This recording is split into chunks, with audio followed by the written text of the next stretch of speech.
Niretzako arazo psikologikoak eta depresioari aurre egitea eta onartzea gaixotasun bat naukela 8.000ko bat baino zailagoa izan da.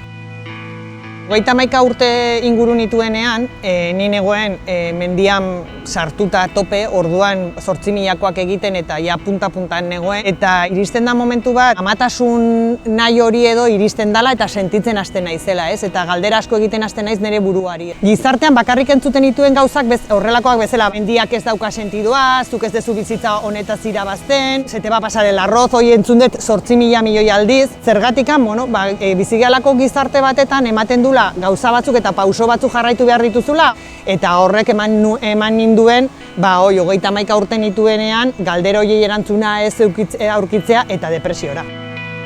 Nik erabaki nuen laguntza eskatzea 2006 urtearen urtarrilak 6an, erregegunean. Eguberri guztiak Alpetan pasa nuen, eta etxera bueltatu erregegunean, eta Alpetan oso ondo negoen, nire bizitzan eta gero errealitatea bueltatu nintzenean berriz, zulo beltzean sartu nintzen, ez nuen buelta ematen, eta azkenean nik nire gurasoei perfectamente gogoratzen naiz, ohean sartu, eta esan nien mesedez lagundu ateratzen hemen barrutikan daukadan hau. Erregeguneko gau harretan, ni ospital batetan ingresatzen ari nintzen.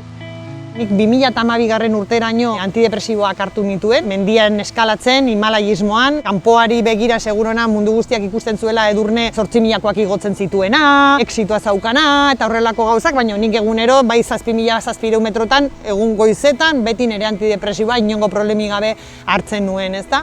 Eta gero erabaki nuen ustea, ze egia da, gauzak juten dira hobetzen, ama izan nahi nuen. Horrek ez du nahi esan gaur egun, oso kontzientea naiz, eta orain nik Edurne pasaban hobeto ezagutzen dut, badaki zerrek kalte egiten dion eta zerrek ez.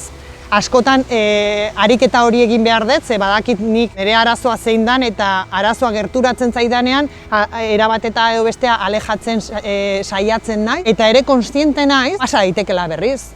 Berriz zulo beltzean edo depresioan sartu naitekela. Gazteen inguruan problema hau geroz eta handigoa da. Niri jende askok gerturatzen zaitelako eta edade desberdinetakoak kostatzen da. Beti izan da tabu bat eta segitzen du tabu bat izaten. Hain gutxi hitz egiten da askotan ez dakigula nora jun. Lehenengo pausua ematea da. Gero, datorren guztia, nahiz eta lehenengo pauso hori kostatu, nahiz eta lotxa eman, ikusiko zu, da segundu batetako lotxa, ze gero mundua irikitzen da zure inguruan. Duela urte batzuk erabaki nuen hau kontatzea gehien bat, ze azkenean konturatzea zu persona erreferente bat zehala, gauz bat egin dezulako, eta jendeak idealizatzen ditu persona, baina, pertsona baten atzean gauza asko eta problema asko daude, ez da? Eta nahi balin badugu normaltasun batetara hau iristea eta normaltasun bat bezala jendeak hartzea, pentsatzen nuen kontatzen balin nuen errexagoa izango litzatekela, ez? Eta nik konturatu nintzen, kontatzen nuenean, jendeak gerturatzen zitzaitela laguntza eske.